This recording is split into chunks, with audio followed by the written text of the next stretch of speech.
안녕하십니까, 변화국어입니다. 오늘은 2026학년도 수능특강문학 현대시 적용학습 10번째 작품인 김수영 시인의 파밭가에서 그리고 김용택 시인의 들국 작품 공부해 보도록 하겠습니다. 첫 번째 작품인 파밭가에서 작품은 김수영 시인이 작성한 시인데요.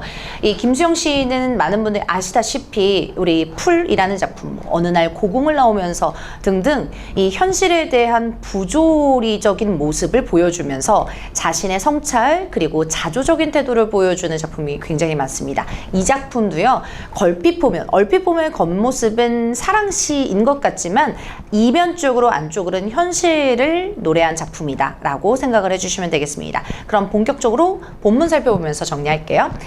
1연부터 삶은 계란의 껍질이 벗겨지듯 묵은 사랑이 벗겨질 때 붉은 파밭의 푸른 색상을 보아라. 얻는다는 것은 곧 잃는 것이다.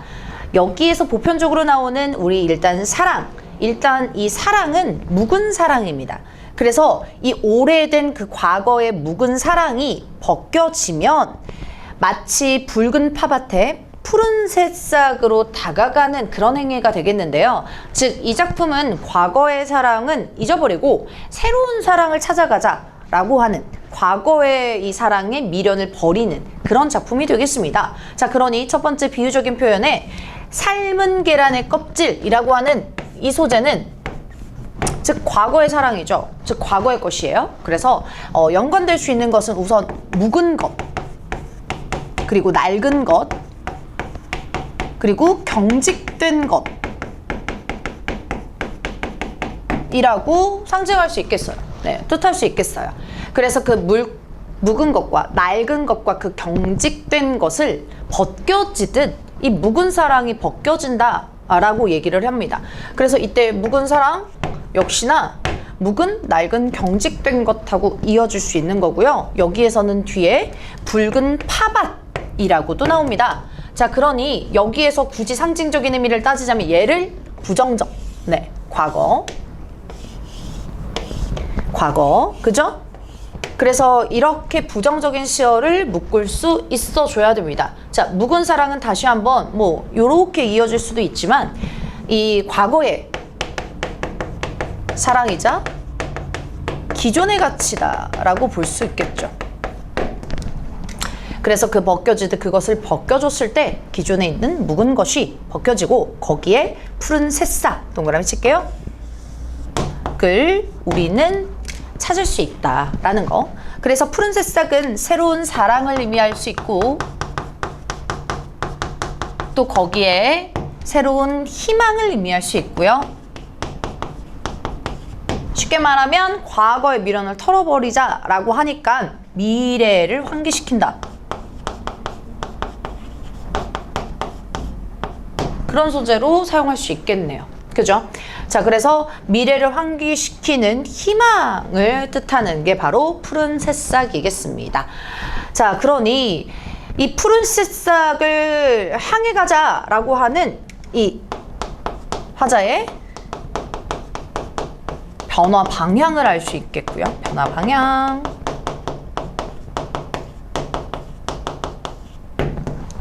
네, 그래서 경직된 것을 버리고 새로운 사랑과 희망을 찾아가자라고 하는 푸른 새싹을 보아라. 자, 그래서 얻는다라는 거의 대상은 뭘까요? 바로 새로운 것이겠죠. 푸른 새싹이겠죠. 푸른 새싹이 담긴 그런 의미가 되겠고요. 거기에 곧 잃는 것이다 라고 얘기했으니까 무엇을 잃겠어요? 네, 푸른 파밭, 즉 묵은 사랑이라고 얘기할 수 있겠죠. 붉은 파밭이라고도 쓸게요. 네, 좋습니다. 자, 그러니까 우리 이 화자는 묵은 거 이제 잊어버려, 새로운 걸 찾아가자 라고 하는 거. 왜 새로운 걸 찾냐면요, 그래야 화자의 성장, 즉 미래에 대한 성장, 발전이 있다고 생각하는 거니까요. 자, 그러니 푸른 새싹, 수능특강 문제 때문에 덧붙여서 작성을 하면 이 푸른 새싹의 의미는 화자가 미래에 성장할 수 있는 그런 발판, 네, 밑거름, 이런 것들도 상징할 수 있겠죠. 자, 그래서 추가적으로 하나 쓸게요. 미래를 환기시키는 거와 동시에 삶의 성장을 도울 수 있는 밑바탕, 출발점. 요것도 상징적인 의미로 해석할 수 있다. 네, 어려운 거 없을 거예요. 자, 그러면 1연 우리 표현법 한번 정리 좀 해볼까요? 삶은 계란의 껍질이 벗겨지듯이라고 얘기하니 이때는 지규적인 표현, 지규법, 비유적인 표현 사용하고 있고요. 묽은 것, 묵은 것, 낡은 것, 이 경직된 것, 그것이 벗겨지듯 묵은 사랑이라고 하는 과거의 사랑 혹은 기존의 가치, 이것들이 벗겨졌을 땐 붉은 파밭, 여기 표현법 중요하죠. 붉은 것과 푸른 것이 어떻게 이루어지고 있습니까? 네, 색채 대비 일어나죠. 근데 색채 대비뿐만 아니라 여기에서는 붉은 파밭이 묵은 것이기 때문에 푸른 색상이 긍정적이고요. 의미 대조도 일어난다. 색채 대비를 통해서 의미도 대조되고 있습니다. 괜찮죠? 네, 그 다음 어미 좀 볼게요. 어미는 뭐뭐 알아 라고 얘기를 했으니까 무슨 영어미? 네, 명령형 어미고요. 얻는다는 것은 곧 잃는 것이다. 여기 표현법 너무 중요하죠. 별표 칠게요. 자, 우리 뭐 죽는 것이 사는 것이다. 그러니까 죽는 거랑 사는 것이랑 반대되는 말. 얘도 얻는 것이랑 잃는 것이랑 반대되는 말이죠. 얻는 것은 긍정적인 거고 잃는 것은 부정적인 건데 이게 곧 똑같다라고 표현을 하니까 이치에 맞지 않죠. 즉 겉에서는 모순이 드러났는데 사실 안쪽의 내용을 살펴보니까 기존의 것 버리고 새로운 걸 찾자라고 하는 진리가 담겨 있어요. 네, 의미는 맞아요. 근데 겉으로서는 모순이 드러나고 의미를 강조해주는 표현법 여러분 아시죠? 네, 역설법 사용하고 있습니다. 좋아요. 네, 그래서 표현법까지 딱 정리를 했는데 이 구절을 멀리서 한번 살펴봤더니 이연에서도 두 줄이 또 두 행이 또 들어가고요. 마지막 연까지도 두 행이 이렇게 들어가요.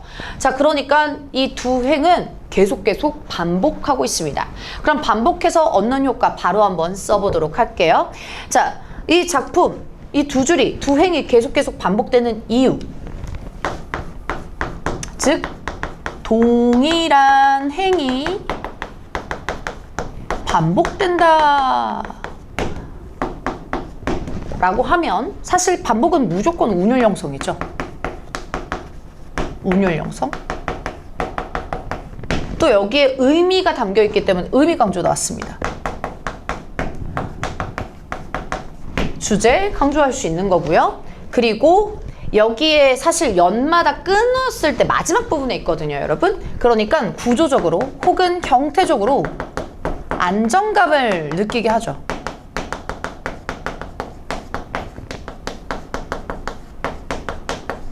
앞뒤로 이렇게 받쳐주니까요.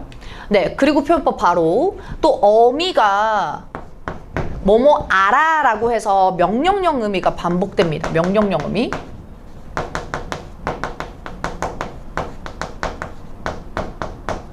명령형 어미는 왜 어떠한 의도로 반복이 되냐면 푸른색 싹을 보아라 이렇게 했으면 좋겠어 라고 하는 화자의 의지 강조 보여주려고 명령형 어미 사용하는 거고요. 또 하나, 선생님 그러면 평서형 어미도 사용되나요? 네, 평서형 어미도 반복되고 있잖아요. 뭐뭐 이다. 그래서 평서형 어미 사용하고 있는데 그 평소형 어미 사용하는 것은 지금 여기에서 여기가 핵심이거든요. 그러니까 새로운 것을 찾으려면 낡은 것을 버려라. 이게 핵심이니까 저기에 대한 깨달음을 강조한다. 이렇게 나올 수 있어요. 깨달음을 강조한다.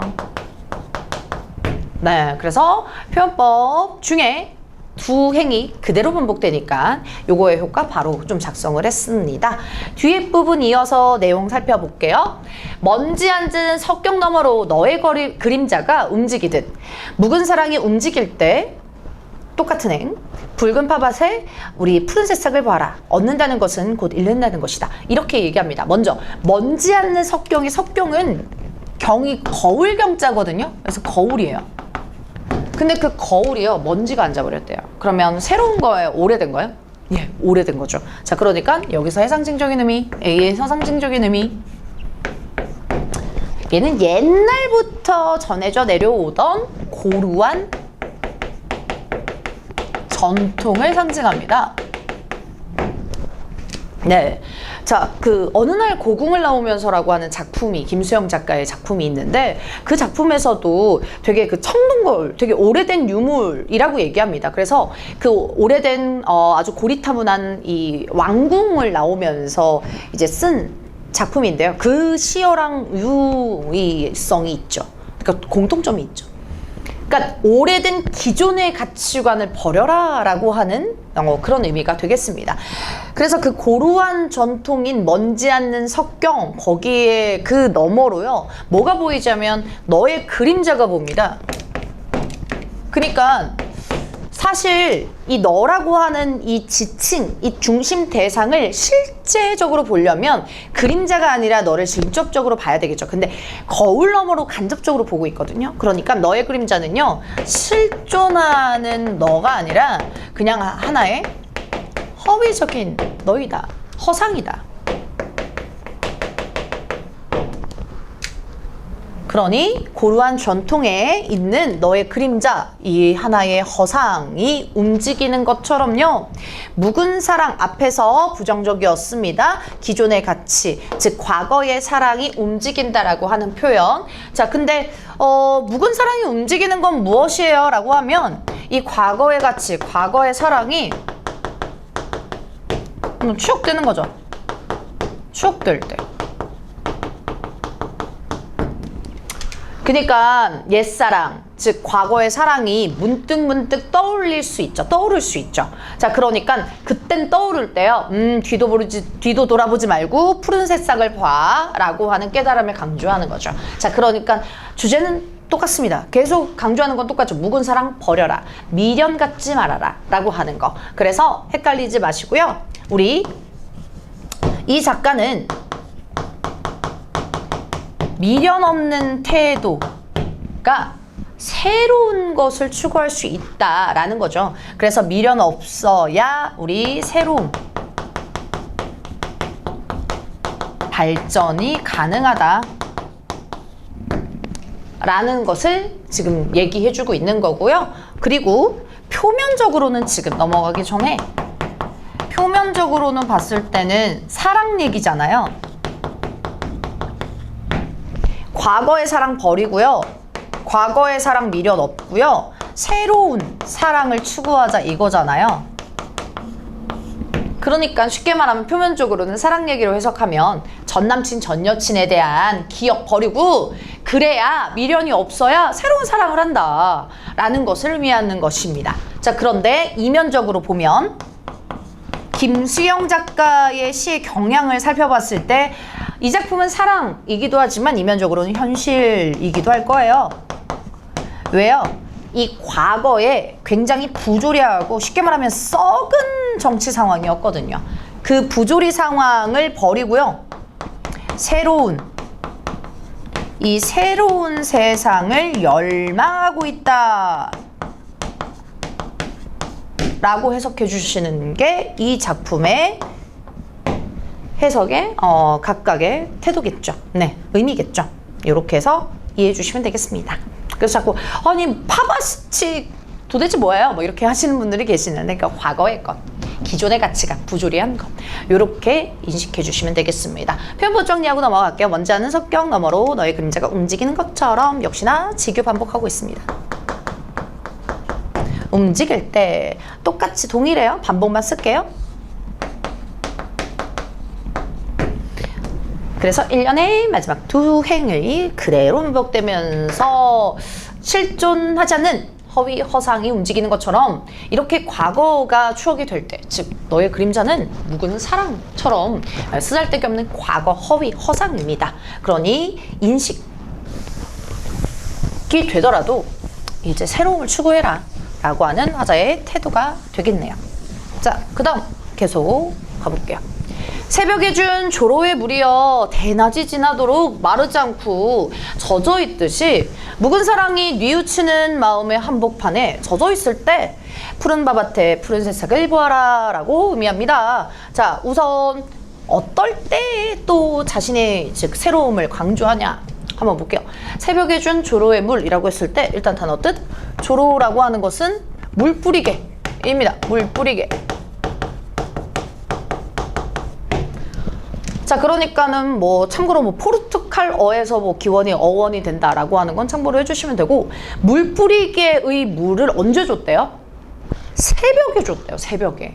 자, 그런데 그 새벽에 준 조로의 물이 대낮이 지나도록 마르지가 않는데요. 그러면 새벽에서 지금 대낮이 지나도록이라고 얘기를 하니까 시간의 경계가 굉장히 오래된 거죠. 시간의 경과가 굉장히 오래됐다. 근데 조로의 물이 시간이 엄청 흘렀는데도 불구하고 증발되지 않고 마르지가 않는데, 그러면 얘는 새로운 거예요? 과거에 있는 거예요? 과거에서부터 온 거예요? 엄청 과거에서부터 온 거예요. 그러니 이때의 조로의 물도요, 부정적인 과거의 가치가 되겠죠. 과거의 가치. 즉 여기에서는 계속 묵은 사랑 혹은 붉은 파밭 유효합니다. 그죠? 마르지 않고 젖어 있듯이 계속 묵은 사랑이 뉘우치는 마음 한복판에 계속 묵은 사랑 기존의 가치라고 얘기했고요. 과거의 사랑. 근데 표현 보세요. 뉘우치는 마음 한복판에 젖어 있을 때 묶어볼게요.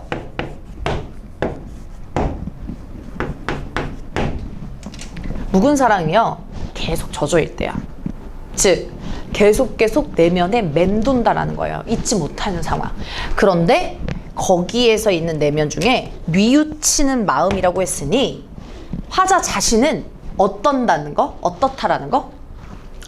네, 뉘우치는 마음 한복판에 라고 얘기를 해주는 것은 정말 성찰하고 반성하고 있는 부분이 있겠죠. 뉘우친다라고 표현을 나와 있으니까요. 되겠죠? 자, 그래서 뉘우치는 마음 한복판에 젖어 있을 때 푸른 파밭에 푸른 새싹을 보아라. 얻는다는 것은 곧 잃는다는 것이다 라고 얘기가 나와 있습니다. 그래서 마지막 부분들도 일단 묵은 사랑이 뉘우치는 마음의 한복판에 젖어 있다라고 하는 것은 이 화자의 내면에서 성찰과 반성의 태도다. 그리고 묵은 사랑의 이 과거의 사랑이 생각날 때라는 거죠. 그때는 다시 한번 의지를 다져라 라는 얘기가 되겠습니다. 네, 좋습니다. 김수영의 파밭가에서 라고 하는 작품, 역시나 마지막 부분에서 우리 드시 지규 표현법 사용하고 있고요. 붉은 파밭에 보아라, 잃는 것이다 라고 하는 부분 역시나 지금 반복하고 있다 볼 수 있겠습니다. 네, 좋습니다. 우리 뒤에 부분 해제하면서 정리 좀 해보도록 할게요. 이 시는 붉은 파밭에서 돋아나는 푸른 새싹을 보며 묵은 것에 대한 미련을 버려야 새롭게 변화할 수 있다라는 화자의 깨달음을 보여주고 있는 것입니다. 자, 그래서 요거 있죠? 요게 아까 우리가 맨 처음에 시 점검하면서 배웠던 그런 내용입니다. 미련이 없어야 새로운 것을 발견하고 변화할 수 있다, 발전이 가능하다라는 거. 표면적으로는 우리 정리했듯이 사랑에 대한 내용을 담고 있는데 부조리한 현실의 결별 통한 새로운 세상에 대한 열망을 담고 있는 것이 이면적인 해석이다. 앞에서 썼습니다. 네, 동일한 문장 구조 반복, 대구법, 비유, 역설 통해서 또 대조의 방식을 통해서 새로운 것을 추구하려는 의지 작품 보여주고 있는 내용이고요. 주제는 묵은 사랑에서 벗어나 새로운 사랑을 추구하려는 의지입니다. 네, 뒷부분 이어서 살펴볼 텐데요. 이렇게 이제 사랑시처럼 보이지만 이 보기의 기준을 힘을 빌려서 부조리한 현실을 이렇게 담당한다, 내용을 뜻한다라는 것도 여러분이 꼭 알아두셔야 됩니다. 김용택 시인의 들국 작품 이어서 가보도록 할게요. 이 작품은 대놓고 임에 대한 사랑, 즉 사랑 얘기입니다. 그리움과 기다림에 대한 태도가 나타내주는 이 작품 한번 같이 가보도록 할게요. 1년부터 보겠습니다.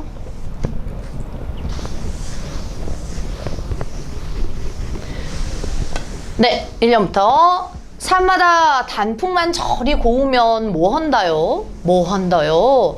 산 아래 물빛만 저리 고우면 뭐한다요? 라고 하네요. 자, 모원더요 반복되고 있어요. 자, 그런데 이 상황이 뭐냐? 자연만 너무 예쁘면 뭐해? 누가 없는데? 너가 없는데, 당신이 없는데, 이미 없는데 자연만 너무 예쁘면 뭐하니? 라고 하는 한탄이 되겠습니다. 자, 그러면 우리 뜻하는 거, 단풍이라고 하는 것은 긍정적인 자연입니다. 산 아래 불빛도 너무너무 곱다고 했으니까 곱다고 한 이 긍정적인 자연의 상황이 되겠습니다. 단풍에다가 한 번만 쓸게요. 이 고운 자연 풍경인데요. 긍정적 자연 풍경. 근데 이 긍정적 자연 풍경이 화자를 어떻게 강조시키냐? 화자의 모습을 어떻게 강조시키냐? 우리 그런 거예요. 여러분이 남친, 여친이랑 헤어졌는데 막 벚꽃이 막 피는 거예요. 아니면 풍경이 오늘 날씨가 너무 좋은 거예요. 근데 헤어진 지 얼마 안 됐어. 그래서 날씨가 더 좋으니 벚꽃이 막 피고 단풍놀이를 가야 되는 막 사람들을 보니까 내가 더 외로운 거죠. 자, 그러니까 긍정적 자연 풍경은 화자의 외로운 처지를 부각하는 거죠. 강조하고 있는 거죠. 되겠죠, 여러분? 네, 그래서 긍정적인 자연 풍경이 나온 겁니다. 네, 이렇게 저리 모으면 뭐해? 라고 하는 거. 그리고 계속 반복되는 거 표현하고 한 번만 좀 쓸게요. 뭐 헌다요? 뭐 헌다요? 먼저 메모하고 들어갈게요. 뭐 헌다 요가 우선 반복이 됩니다. 반복하면 얻는 효과. 가작품에서도 마찬가지로 반복하면 무조건 운율 형성.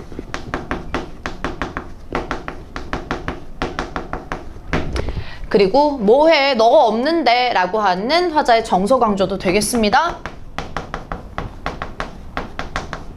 함탄이죠. 네. 자, 그래서 이렇게 이 뭐 헌다요가 반복되면서 운율, 그리고 외로운 처지 강조, 부각 이런 것들 나타낼 수 있겠고요. 근데 그 뭐 헌다요가 사실 사투리죠, 여러분. 그래서 우리 사투리 방언이라고 하는 거에 초점을 맞추면 이 방언을 사용하면서 얻는 효과, 여러분 아시다시피 향토적, 토속성 이런 것들 강조하고요. 그리고 일치불일치해서 뭐 이런 것들 더 받게 해주시면 돼요. 뭐야? 지역의 뭐 감정 공유, 지역의 정서를 뭐 공유할 수 있다, 공감할 수 있다, 뭐 지역적 분위기를 볼 수 있다, 괜찮아요.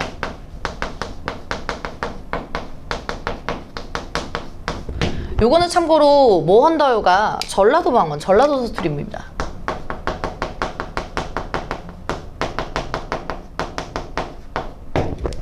그러니까 사실 이 문학의 보편적인 얘기예요. 지역차별이 아니라 도시는 약간 깍쟁이 같은, 네, 자기밖에 모르고 개인주의 이미지가 좀 있잖아요. 근데 상대적으로 도시와 비교했을 때 시골, 즉 향토성이 있는 이런 방언을 사용하고 있는 지역은 이 사투리를 사용하면서 조금 더 순수한 효과, 네, 솔직한 그런 효과를 또 보여줄 수가 있겠습니다. 향토, 토속, 지역적 분위기 알 수 있겠고요. 덧붙여서 플러스 솔직하다, 또 순수한 모습이다 라는 것을 부각할 수 있죠. 그래서 뭐 헌다요의 반복입니다. 네, 반복 효과, 사투리의 반복 효과. 좋습니다. 네, 그러면 이 자연 풍경하고 화자의 외로운 처지를 왜 강조할까요? 하나만 더 필기. 긍정적 자연과 이 화자의 상황, 이별, 즉 자연, 긍정적, 예쁘죠? 화자의 외로운 처지, 이별 상황, 이게 전체적으로 대조되는 것이 가장 중요한데, 일단 화자가 임의 왜 안 와? 이렇게 자꾸 기다리는 거예요. 근데 이게 굉장히 부질없는 기다림이구나. 뭐해? 기다려서 뭐해? 이런 느낌이죠. 부질없는 기다림을 통해서 임을 어떻게 한다? 왜 안 와요? 원망. 너무 보고 싶어요. 그리움. 이러한 얘기를 볼 수가 있겠죠. 역시나 뭐 대조, 대비 를 통해서 부질없는 기다림, 원망, 그리움을 강조하는 이 작품. 아시겠죠? 네, 요게 패턴이 계속 반복되니까 한 번에 정리하고 들어가는 겁니다. 아시겠죠, 여러분? 네, 자연이 너무 예쁘면 뭐해? 아유, 이미 안 우는데 뭐해? 이렇게 얘기해 주는 거, 외로운 처지부각 강조까지 했습니다. 산 아래 역시나 물빛만 저리 고우면 뭐예요? 긍정적인 자연 풍경. 이제 동그라미 칠 거예요. 뭐 한다요? 산 너머, 저 산 너머로 산 그늘도 다 도망가 버렸어요. 라고 합니다. 자, 우선 산 너머에서 끝나는 게 아니라 저 산 너머까지도 풍경을 보고 있어요. 즉, 더 말하면 풍경을 더 본다라는 건 임을 더 찾고 싶다라는 거예요. 이 산 넘어서 임 없어요? 저 산 넘어서 또 임 없어요? 이런 상황을 보여주기 때문에 여기에 있는 부분들은 간절하다. 네, 더 애탄다. 애타는 마음. 이런 것들 보여주고 있습니다. 간절함, 간절한 기다림. 그래서 우리 산그늘에 좀 좀 볼게요. 산그늘도 다 도망가 본다. 우선 시간적 배경 알 수 있나요? 산그늘도 다 도망가 본다 라는 걸 통해서 시간적 배경 알 수 있어요. 시간 언제일까요? 자, 그늘은 언제 생겨요? 햇볕 떴을 때. 그쵸? 해 떴을 때 그늘이 그림자가 생깁니다. 근데 이게 도망가 버렸대요. 그러면 햇빛이 떤 게 이제 진 거죠. 낮에서 저녁으로 바뀐 거죠. 저녁.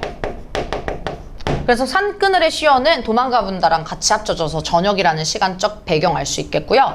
근데 산그늘이 없어진다라고 하잖아요. 부재. 그러면 누가 또 부재예요, 지금? 임이 또 부재다. 그래서 수능 특강 문제에서 시에 대한 의미가 임을 연상한다. 이렇게 나왔어요.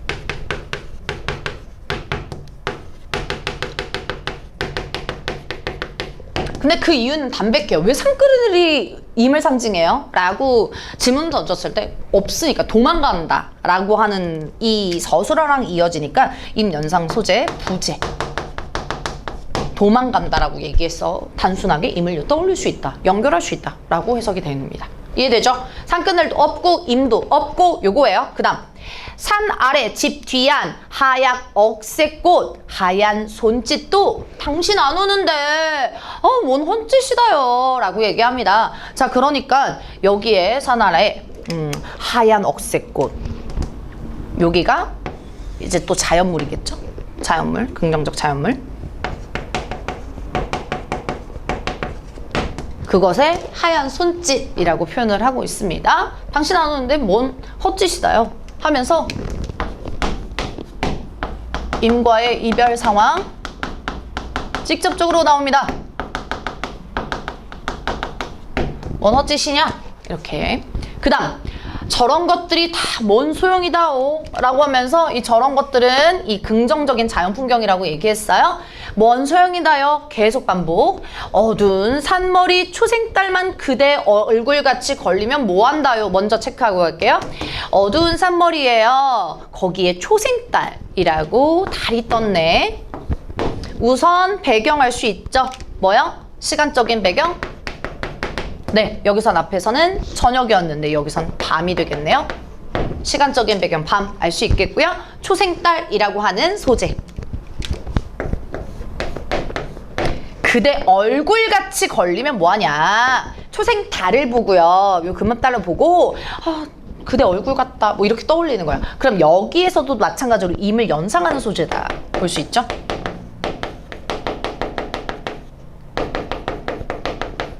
그거 걸리면 뭐 하겠냐.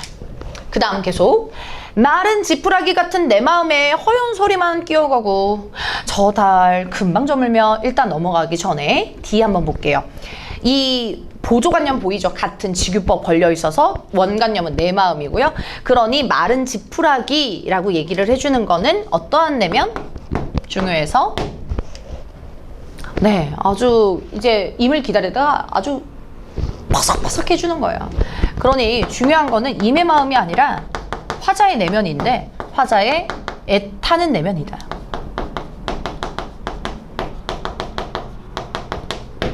그러니까 화자는 임을 기다리다가 퍼석퍼석 해준 거예요. 퍼석퍼석 내면이 애탄 거예요. 그래서 그 마른 지푸라기 같은 내 마음에 허연 서리만 끼어간다 라고 얘기하는 건 이때 허연 서리가 이제 내 마음에 끼어가서 계속 외로움, 그리움 이런 것들을 보여준다.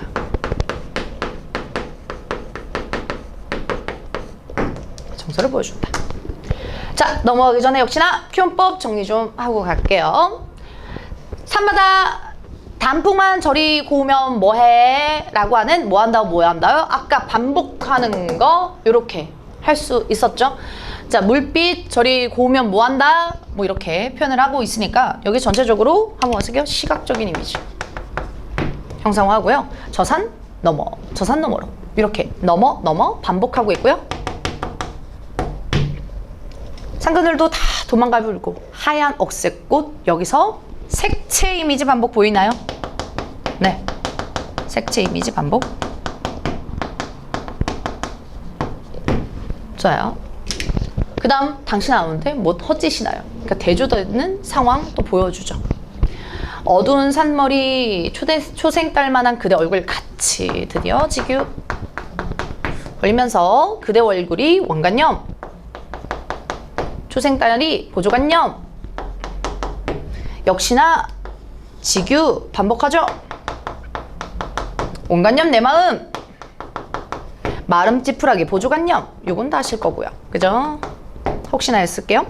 허연 서리만 끼어가고 역시나 허연색 계속 색채 이미지 반복 색채만 쓸게요. 자, 그 다음에 넘어가기 전에 마지막으로 또 하나만 정리해야 될 게 있어요. 그러니까 소재 때문에 그런데요. 소재 중에 뭔가 계속 겹치는 소재들이 있어요. 이미지가. 어떤 거냐면 단풍도 그렇고요. 그리고 쭉 내려가다가 억새꽃이라는 것도 그렇고 소재가 또 쭉 내려가다가 우리 허연서리라고 하는 것도 그렇고요. 지금 제가 물결로 표시되어 있는 요 대상들 한쪽에다가도 정리하면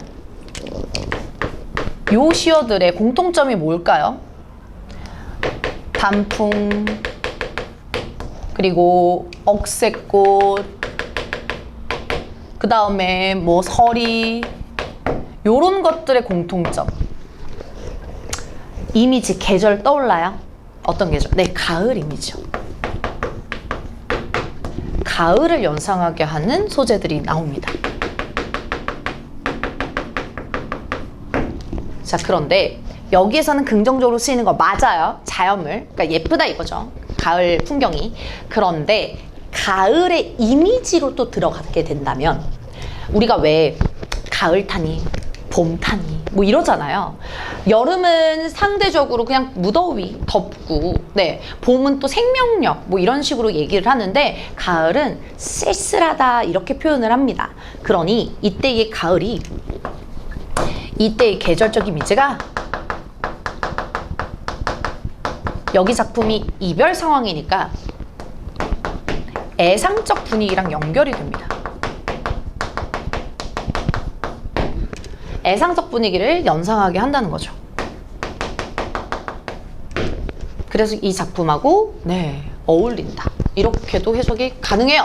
네, 아무튼 단풍 혹은 물빛, 뭐 억새꽃 이런 자연물을 단적으로 담백하게 물어볼 때는 긍정적인 자연 풍경, 화자의 처지와 대비되는 풍경 이렇게 얘기해 주시면 되고요.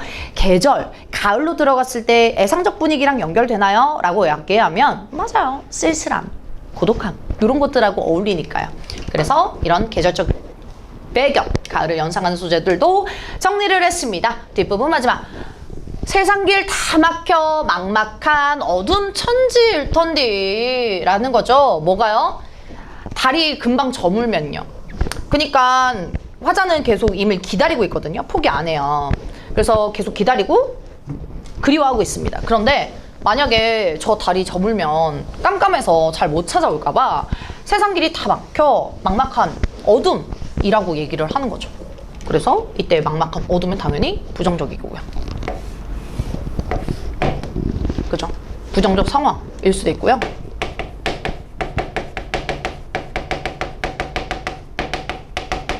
근데 이것 또한 화자의 내면하고 연결할 수 있겠죠. 화자의 심성. 그죠?